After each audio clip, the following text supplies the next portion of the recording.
is the story of the 5 gifts my father gave me and how they helped me become what I am today. When I was 10, my father gave me an old chess set. Chess is a reflection of life, they say, and as cliched as it sounds, it's probably true. The first thing it teaches you is that every move has a consequence, whether you perceive that it does or does not. Nothing you do, not a single moment, is empty of living. So think of things through, not always, but often enough, so your life does not feel as black and white and as uniform as the squares on a chessboard. Sometimes, in order to move forward, you might need to take a few steps back. And there's no loss in doing something that hurts in the short run, but proves worthwhile in time. Sometimes, the queen might seem sexier, but if she gets taken by your adversary straight after you save her, then you might be better off saving your castle or the bald bishop instead. So don't always choose that which seems more desirable if something tells you it's going to get you into a whole lot of trouble. You can't get anywhere in chess if you don't look out for the little ones around you, the small pawns. Life is like that too.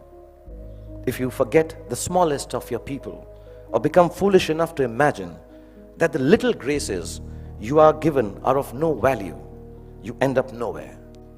When you look around you, learn to notice all the tiny little things that make your existence privileged and special. Taking your blessings for granted is the most ungracious stupidity, both in chess and in life. A moment will come when it will look like there isn't anything going right, and nothing you can do to prevent disaster. So, when you are in Zumzwang, kids, don't panic. Whenever there is trouble and you know there is no way out of disaster, don't panic. With a little embarrassment, you will survive it. Trust me. All you have to do is make a move. All you have to do is move on a bit. If you don't know where you're going, it doesn't matter which road you take. I will add to it. As long as you take one road and don't keep standing in the middle of the fog until a truck runs you over. One of the most precious gifts my father gave me was an Italian typewriter. I learned how to use it from him, how to roll paper into the roller and press the lever. Words on blank pages fascinated me. To use a typewriter well, you needed diligence. One wrong letter and the whole exercise had to be started all over again. We used something called Typex to erase our mistakes in those days.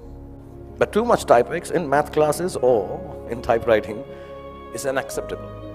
So we had to learn how to move our fingers accurately, to make words out of thoughts with efficiency, and do it over and over again till we got it just right. As an adult, I have come to understand that there is nothing of more value than your capacity for diligence and your ability to work hard. Whatever you're doing, do it once. Then do it one more time, even more carefully. Practice will make everything seem easier. Be diligent, be thorough. Think of every job you do as the first one. So you have to get it right or you won't be able to impress everyone. And at the same time, do it as your last job, as if you will not get a chance to do it again ever. Don't just outwork yourself. In fact, you can outwork yourself. If you can outwork yourself, then pretty much nothing can prevent you from glory. Then my father gave me a camera. And the most beautiful thing about it was that it did not work. I learned that things don't always have to be functional to fulfill a need. That sometimes when things are broken, the greatest creativity emanates from their fragments. I found myself looking at my world magically through the unusable lens, and the fact that there was never any actual photograph to see taught me my most important lesson yet. That creativity is a process of the soul. It does not need an outcome or a product for the world to accept. It needs only the truth of its own expression. It comes from within and makes of your world whatever you wish it to make. So don't be afraid of your own creativity. Honor it. All creativity is not for everyone to like or understand. All art is not up for sale. Some creativity has a bigger role to play. It is to keep you company when you're alone, when you need a friend. So you find yours, and if the world loves it, good. If it doesn't, even better. Because now you will truly have a friend. So keep your creativity intact. Learn to laugh at yourselves every chance you get. If you can manage not to take yourself too seriously, no matter how big a shot you become or how low, trivial you feel, you will instantly disarm life's power to beat you down. Humor is actually the deafness to see the world, the reality, for the transient farce it really is. It's like a talisman for survival. Cultivate it and allow it to lighten every heavy moment.